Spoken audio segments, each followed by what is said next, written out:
ആലുവ തൂട്ടുമുഖത്ത് കടയിൽ നിന്ന് വെളിച്ചെണ്ണ മോഷണം പോയി. പുത്തൻപുരയിൽ അയൂബിൻ്റെ ഷാ വെജിറ്റബിൾസ് ആൻഡ് ഫ്രൂട്ട്സ് എന്ന കടയിൽ നിന്നാണ് മോഷണം നടന്നത്. കിലോയ്ക്ക് 600 രൂപ വിലയുള്ള 30 കുപ്പി വെളിച്ചെണ്ണകളാണ് മോഷണം പോയത്.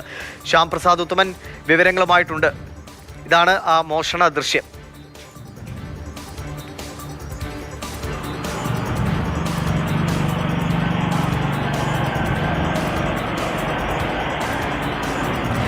ശ്യാമേ, ഇതിപ്പോൾ ഈ വെളിച്ചെണ്ണ തന്നെ ലക്ഷ്യമിട്ട് മോഷ്ടാവ് എത്തിയത് എന്നത് ഇപ്പോഴത്തെ സാഹചര്യത്തിൽ നമുക്ക് മനസ്സിലാവും. കാരണം അത്രേ വിലയാണ്. ഇപ്പോൾ പലപ്പോഴും ഈ റബ്ബർ ഷീറ്റിന് വലിയ വില വരുമ്പോൾ ഇത് ഉണക്കാനിടാൻ പേടിയായിരുന്നു റബ്ബർ ഷീറ്റൊക്കെ ഉൽപ്പാദിപ്പിക്കുന്നവർ. കാരണം രാത്രി വന്ന് ആരെങ്കിലുമൊക്കെ അത് പൊക്കിക്കൊണ്ടു പോകും. ആ അവസ്ഥയാണ് ഇപ്പോൾ തേങ്ങയ്ക്കും വെളിച്ചെണ്ണയ്ക്കും, അല്ലേ?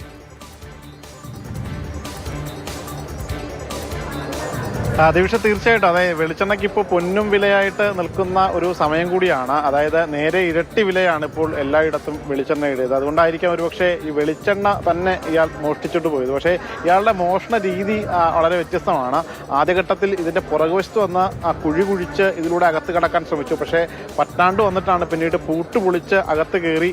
അതിനുശേഷം ആ കടയിലുണ്ടായിരുന്നത് 10ൻ്റെ നോട്ടുകളായിരുന്നു. സാധാരണഗതിയിൽ ഈ ഇക്കഴിഞ്ഞ ശനിയാഴ്ചയാണ് ഈ സംഭവം നടക്കുന്നത്. ശനിയാഴ്ച രാത്രി ഏകദേശം 12 മണിയോടുകൂടിയാണ് ഈ മോഷണം അരങ്ങേറുന്നത്. അപ്പോൾ ഞായറാഴ്ച ബാങ്കൊന്നും ഇല്ലാത്തതുകൊണ്ട് തന്നെ നേരത്തെ ഈ കടയിൽ ഈ 10ൻ്റെ നോട്ടുകൾ തയ്യാറാക്കി വെക്കും, പിറ്റേ ദിവസം കച്ചവടം ഉള്ളതല്ലേന്ന് വെച്ചുകൊണ്ട്.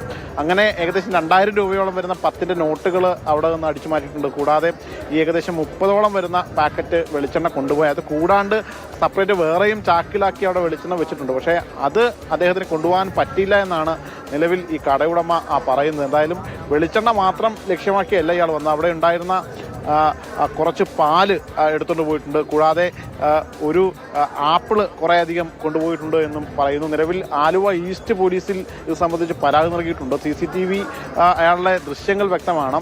ഇയാൾ ആദ്യം വന്നിട്ട് CCTV കണ്ടതോടുകൂടി പിന്നീട് ആ CCTVയുടെ കേബിളടക്കം മുറിച്ച ശേഷമാണ് ഈ വെളിച്ചെണ്ണ കള്ളൻ കടന്നു കളഞ്ഞത്. ശരി, ഒരു കടയിൽ നിന്ന് വെളിച്ചെണ്ണ മാത്രം മോഷ്ടിച്ചുകൊണ്ടുപോയി എന്നതാണ്